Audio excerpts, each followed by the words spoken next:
नमस्कार, स्वागत है आप सभी का ज्योतिष पर आधारित हमारे इस खास कार्यक्रम किस्मत आज और कल पे। और एक बार फिर से आप सभी के साथ हूँ मैं आपकी दोस्त नीतू शम्मी। दोस्तों, इस प्रोग्राम के जरिए जैसे कि मैं हमेशा कहती हूँ, हमारी कोशिश होती है आप सभी की समस्याओं को सुलझाने की। तो इसके लिए सिर्फ आपको ये करना है कि हमारे इस फ्लैश हो रहे नंबर्स पर आपको कॉल करना है और आपकी जो भी परेशानी है उसका हल हम आपको अवश्य बताएंगे। और आप सभी के सवालों का जवाब देने के लिए स्टूडियो में हमारे साथ मौजूद हैं जाने माने ज्योतिर्विद शैलेंद्र जायसवाल जी। तो चलिए प्रोग्राम की शुरुआत करते हैं शैलेंद्र जी के स्वागत के साथ। शैलेंद्र जी, बहुत बहुत स्वागत है आपका हमारे स्टूडियो में। नमस्कार। कॉलर भी हमारे साथ जुड़ गए हैं, अब उनसे बात कर लेते हैं। नेहा है हमारे साथ फोन लाइन पर। जी नेहा, क्या पूछना चाहती हैं आप? हेलो जी बोलिए। हाँ जी, मैं अपने करियर से रिलेटेड प्रश्न करना चाहती हूँ। जी जी देखिए, मेरी प्रॉब्लम ये है कि मेरी पढ़ाई तो वैसे कंप्लीट हो चुकी है, लेकिन मैं जॉब के लिए ट्राई कर रही हूँ, बट मेरा जॉब कहीं नहीं लग पा रहा है। जी तो मैं पूछना चाहती हूँ कि मैं किस फील्ड के लिए ट्राई करूँ, कौन से जॉब मेरे लिए ज़्यादा बेटर रहेंगे। जी डेट ऑफ बर्थ बताएं। जी आप नोट कीजिए, 25 जून 25 जून 1979। 79। समय सुबह के 6:15। 6:15। कहाँ पर हुआ था? जी जन्म स्थान मेरा है मुंबई। इंजीनियरिंग की पढ़ाई आपने की होगी, ऐसा साफ साफ प्रतीत हो रहा है। और कहीं ना कहीं ये दिख रहा है कि इंजीनियरिंग की पढ़ाई करने के बाद आप लगभग 2 साल घर में बैठ गई होंगी, आपको जॉब की प्राप्ति नहीं हुई होगी। बहुत ज़्यादा कुछ खास करने की ज़रूरत नहीं है। दशमेश में शनि स्वामी होकर के बैठा है, थोड़े से जॉब की प्रॉब्लम चल रही है। मगर अगर गणना की जाए तो मैं आपको कह सकता हूं कि इस बात की प्रबल संभावना है कि आने वाले समय में आज से लगभग 9 से 10 महीने के अंदर में आपको जॉब की प्राप्ति हो जाएगी। हो सके तो पान के पत्ते भगवान विष्णु को चढ़ाएं, बहुत लाभ होगा। जी, तो नेहा आपको बिल्कुल टेंशन लेने की जरूरत नहीं है, आपकी जॉब जरूर लगेगी। छोटा सा उपाय आप कीजिए और विश्वास अवश्य कीजिए। यहाँ पर नंबर्स लगातार आपकी टीवी स्क्रीन पर फ्लैश हो रहे हैं। बार बार जिन दर्शकों ने अभी ये टीवी सेट ऑन किया है उनको एक बार फिर से मैं बता देती हूँ कि इन नंबर्स पर आप फोन करके आपकी जो समस्या है उसका समाधान हमसे पा सकते हैं। अगले कॉलर हमारे साथ जुड़ गए हैं, उनसे बात कर लेते हैं। जी आपका नाम बताइए और आपका सवाल। जी मेरा नाम है। हेलो। जी हम लोग सुन रहे हैं, बताएं। जी मेरा नाम महेश कुमार है। और देखिए, मैं अपने करियर के बारे में जानना चाहता हूँ। मेरा इंजीनियरिंग कंप्लीट हो गया है, लेकिन मुझे कोई आगे मतलब कोई जॉब के लिए मुझे अप्लाईमेंट कर रहा हूँ, लेकिन कहीं मेरा हो नहीं पा रहा है। डेट ऑफ बर्थ बताएं। जी मेरा डेट ऑफ बर्थ है 8 अगस्त 79। 8 अगस्त 79। 79। और मेरा जन्म समय है 1:45 PM। ठीक है। जन्म स्थान है दिल्ली। जन्म स्थान है दिल्ली। बस एक क्षण प्रतीक्षा करें।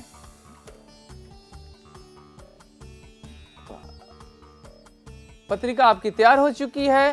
पहली बात तो यह है कि प्राकृतिक आपदा दोष आपकी पत्रिका में लगा हुआ है, जरूर इसका उपाय करें। मैंने बार बार इस बात को कहा है कि एक भाव में अगर 4 से अधिक ग्रह बैठे हों तो प्राकृतिक आपदा का दोष का निर्माण होता ही होता है। दूसरी और सबसे जरूरी बात, ज़्यादा आप इंजीनियरिंग के जॉब के लिए बिल्कुल परेशान ना हो। जिज्ञासा आपकी बहुत बढ़िया थी, हो सकेगा तो शुभ समाचार मात्र 3 महीने के अंदर में मिलेगा। बहुत ही अच्छी दशा चल रही है। मन व्यग्र होना स्वाभाविक है, जॉब मिलने के बाद ही मन व्यग्र रह सकता है, लेकिन जॉब 3 महीने के अंदर मिल जाएगी। तो जॉब आपको जरूर मिलेगी, आपको बिल्कुल टेंशन लेने की जरूरत नहीं है। तो नंबर्स हमारे लगातार आपकी टीवी स्क्रीन पर फ्लैश हो रहे हैं। नंबर्स पर आप फोन कीजिए और आपके मन में जो भी सवाल आ रहा है, जो भी समस्या है, आपके जीवन में जो भी परेशानी है, उसको हम अवश्य दूर करने की कोशिश करेंगे। अगले कॉलर हमारे साथ जुड़ गई हैं, प्रियंका है फोन लाइन पर। प्रियंका, आपका सवाल पूछिए। कि मेरे लड़के की नौकरी नहीं लग पा रही है। जी काफी कोशिश कर रहा है, फिर भी उसकी नौकरी नहीं लग पा रही है। डेट ऑफ बर्थ बताएं। 15 मार्च 1978। ठीक है। जन्म समय है 4:20 सुबह का। ठीक है। कहाँ हुआ था? जन्म स्थान जमशेदपुर। ओके, बहुत ही अच्छी पत्रिका बनी है आपकी। मकर लग्न की पत्रिका है। प्राकृतिक आपदा का दोष इस पत्रिका में भी लगा है। प्राकृतिक आपदा का दोष ध्यान रखेंगे, एक भाव में 4 से अधिक ग्रह बैठे हों, प्राकृतिक आपदा का दोष का निर्माण होता है। जीवन में सबसे ज़्यादा पहले इसका उपाय कराने की जरूरत है। जॉब मिलने में भी प्रॉब्लम चल रही है, चलती रहेगी अगर कोई खास उपाय को न कराया गया तो। ज़रूरत इस बात की है गुरु और मंगल की शांति ज़रूर कराएं। पत्रिका में पीड़ित भाव से बैठे हुए हैं, हो सके तो गायों को हरा चारा खिलाएं, लाभ तुरंत मिलने की उम्मीद है। जी, यहाँ पर बहुत सारे कॉलर्स हमें कॉल करते हैं, लेकिन कम समय होने की वजह से हम उनको पूरी जानकारी नहीं दे पाते हैं। तो आप एक काम कर सकते हैं कि जो नंबर्स आपके टीवी स्क्रीन पर फ्लैश हो रहे हैं, इन नंबर्स पर आप फ़ोन करके अपॉइंटमेंट लेके भी आप चाहें तो शैलेंद्र जी से मिल सकते हैं और पूरी जो डिटेल इन्फॉर्मेशन है वो आप प्राप्त कर सकते हैं। फिलहाल अगले कॉलर हमारे साथ जुड़ गए हैं, अब उनसे बात कर लेते हैं। जी, आपका नाम बताइए और आपका सवाल। हाँ नमस्कार, मैं आशुतोष बात कर रहा हूँ। जी आशुतोष, आपका सवाल बताएं। मेरा एक लोहे की फैक्ट्री है। पहले 2-4 साल पहले बहुत अच्छी चल रही थी, लेकिन इस समय करीबन 40-50 लाख के घाटे में चल रही है जी। और मैं बहुत ही परेशान हूँ और इसका कोई ऐसा उपाय बताइए जिससे जल्द से जल्द मेरी समस्या समाधान हो। जी बिल्कुल, हम पूरी कोशिश करेंगे यहाँ पर। उसके लिए आपको अपना डेट ऑफ बर्थ हमें बताना होगा। हाँ, 19 जुलाई जी 1972। बिल्कुल सही है। समय बताएं। समय है सुबह के 4:06 देहरादून। 4:06 देहरादून। जी। तुला राशि की पत्रिका है। देखिए नीतू जी, यहाँ पर मैं आपको बहुत सी बातें बताना चाहता हूँ। पत्रिका बड़ी ही इंटरेस्टिंग लगी है। प्राकृतिक आपदा का दोष इस पत्रिका में भी है। खैर, जो सबसे जरूरी बात है, देखिए शनि ने ही आपको बनाया, लोहे के धंधे में आपने इतना कमाया। तुला राशि पर अभी 6.5 चल रही है, इसलिए 6.5 का उपाय जरूर करें। और मैं आपको ये बता देना चाहता हूँ साफ साफ, देखिए इसमें कोई भी घबराने वाली बात नहीं है। इस पत्रिका में जिस तरह की प्रॉब्लम का स्टेज आपका चल चुका है, ठीक है, इसमें बहुत ज़रूरी है वैदिक ब्राह्मणों को आप कृपा करके आवाहित करें और शनि का 21 दिनों तक वैदिक पूजन कराएं और शनि यंत्र की स्थापना करें। घरेलू उपायों से आपको कोई फायदा नहीं होगा। शनि आपकी पत्रिका में बहुत बलवान है, जरूरत है उसके पावर को बढ़ाने की। मोहन है हमारे साथ, जी, जी। उनसे बात कर लेते हैं। मोहन, क्या समस्या है आपकी? जी, मैं अपने एजुकेशन के लिए जानना चाहता हूँ, जी पढ़ाई के लिए जानना चाहता हूँ। बिल्कुल, पढ़ाई में हमारे बार बाधाएं आती है। बधाएं आती हैं। डेट ऑफ बर्थ बताएं। 15/10/88। 15/10/88। जी जी। सुबह के 10:30। हाँ हाँ। और मुंबई। सुबह के 10:20 मुंबई। मुंबई। बिल्कुल सही है। पढ़ाई में बाधा। वृश्चिक राशि की पत्रिका है। वृश्चिक ही आपका लग्न बनता है। पंचम स्थान में मंगल वक्री होकर के बैठे हैं। जरूर पढ़ाई में प्रॉब्लम आएगी। पढ़ाई का व्यवधान आता ही रहेगा आपकी पत्रिका में। अगर आपने मंगल की शांति नहीं कराई, हो सके तो लाल वस्तुओं का दान करें। और लाल में भी सबसे जो अति प्रिय वस्तु है वो है अड़हुल या लाल रंग के फूल माँ दुर्गे को चढ़ाएं, बहुत ही जल्दी लाभ मिलेगा। जी, आप कुछ कह रहे थे शैलेंद्र जी इस कॉल के आने से पहले। जी, जहाँ तक देखिए इस बात को समझने की बहुत ही ज़्यादा ज़रूरत है कि कई बार मैंने हॉरोस्कोप के आधार पर कई बार किसी को पूजन बताया है, किसी को श्लोक बताया है और किसी को छोटे से घरेलू उपाय बताए हैं। यहाँ पर समझने की ज़रूरत ये है कि मैं ऐसा क्यों बताता हूँ। देखिए प्रॉब्लम के स्टेज पर ही प्रॉब्लम का उपाय डिपेंड करता है।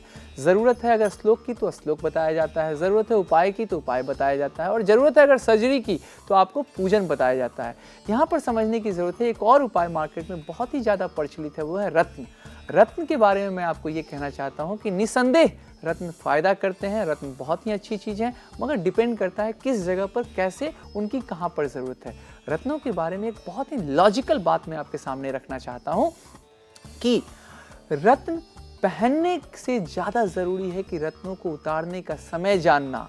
आज बहुत से लोग इस बात को भूल चुके हैं। रत्न तो पहना देते हैं। आप जब किसी डॉक्टर के पास जाते हैं, कल्पना करें कि आपको बुखार हुआ है, वो आपको एक दवा देता है।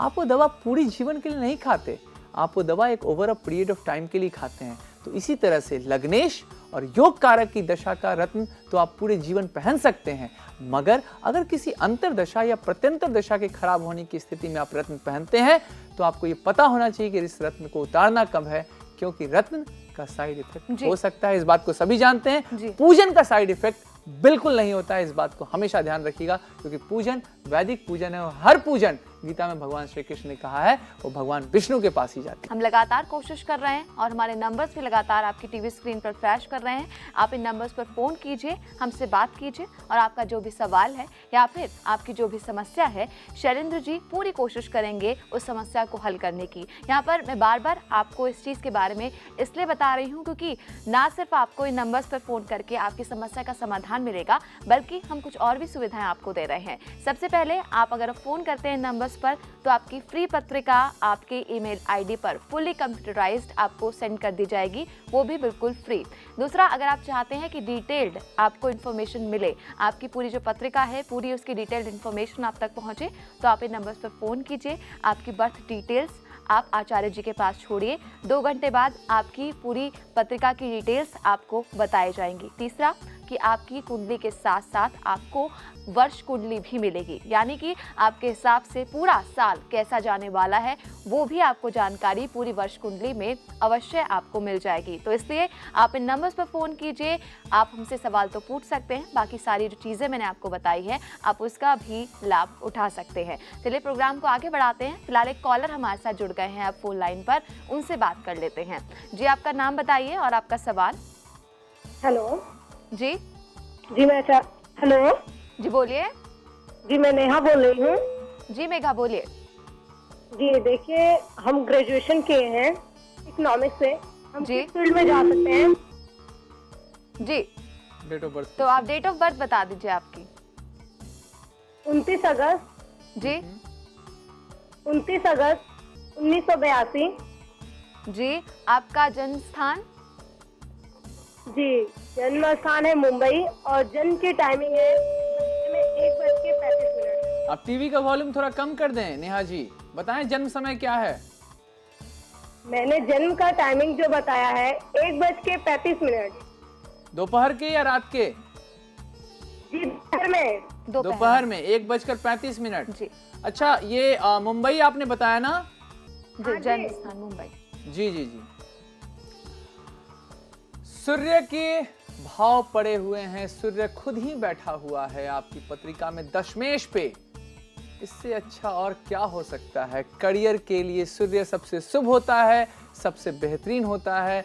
और सबसे बड़ी बात है कि अगर ध्यान से देखा जाए आपकी पत्रिका में सभी राशियां बहुत ही अच्छे स्वभाव में भाव में बैठी हुई हैं।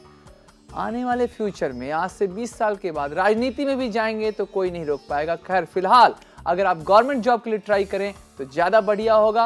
हो सके तो लौंग भगवान हनुमान जी को चढ़ाएं, बहुत फल मिलेगा। जी, तो आपको यहाँ पर एक छोटा सा उपाय सिर्फ करने की ज़रूरत है और देखिए किस तरह से फिर आपके करियर से संबंधित जो भी समस्याएं हैं वो अवश्य दूर हो जाएंगी। यहाँ पर शैलेंद्र जी, हम मैं आपसे एक सवाल पूछना चाहूँगी। बहुत सारे लोग पूछना चाहते हैं कि पूजन में जो श्रेयोदान होता है आखिर उसका महत्व क्या होता है?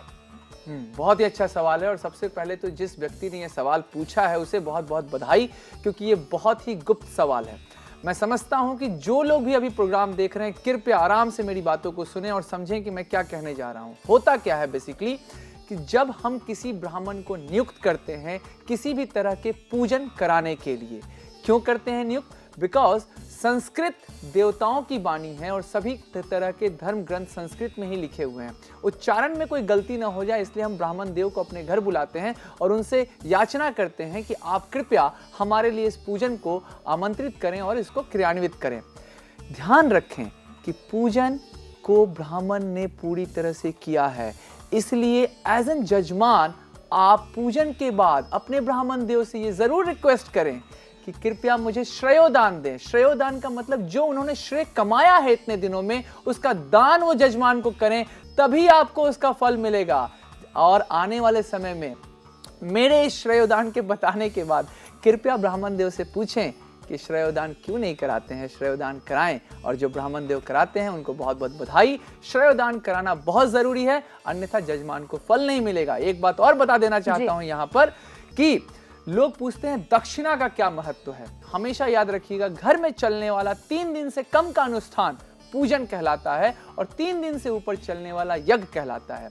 यज्ञ में हवन भी होता है और हवन को ध्यान में रखते हुए इस बात को जरूर समझें कि यज्ञ की पत्नी का नाम है दक्षिणा और अग्नि की पत्नी का नाम है स्वाहा। इसीलिए अग्नि के मंत्रों के उच्चारण के साथ हवन में हम बोलते हैं स्वाहा, और यज्ञ कंप्लीट होने के बाद ब्राह्मण देव आपसे अनुमति लेते हुए ये कहते हैं कि कृपया दक्षिणा दें, क्योंकि ये कार्यक्रम को आगे देखने के लिए आप लॉग ऑन करें www.ehsastv.com पर।